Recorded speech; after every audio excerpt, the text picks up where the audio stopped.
Today, I wanted to quickly share a LinkedIn marketing feature that can show you who's actually viewing your posts and content to give you a bit more direction on your target audience and who your message is resonating with and where you can cater any LinkedIn marketing strategy to.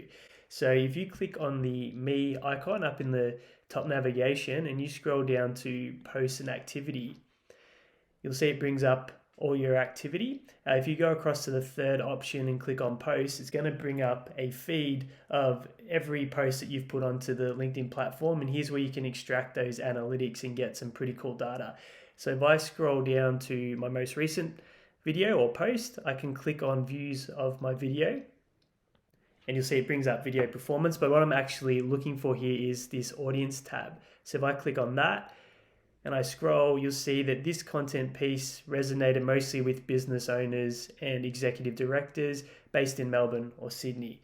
So that's super valuable if I have an end person in mind that my content wants to speak to. So let's go to another example, one that has a little bit more data.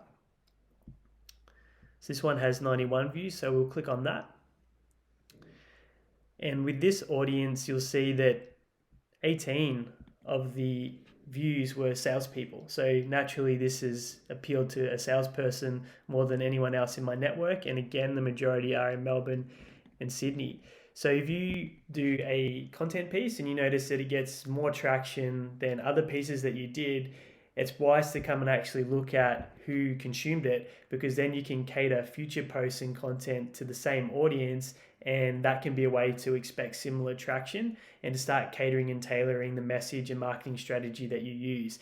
So there's just a fun way to go and dissect what's causing an impact or who's consuming and viewing what you're doing on LinkedIn. And you can use that information to tailor your content and also any marketing strategies you're putting out on the platform. If you found this tutorial useful, make sure that you subscribe and follow us. We try to drop at least 2 LinkedIn marketing tutorials every single week. And if you've got a question, put it in the comments below. Thanks for watching.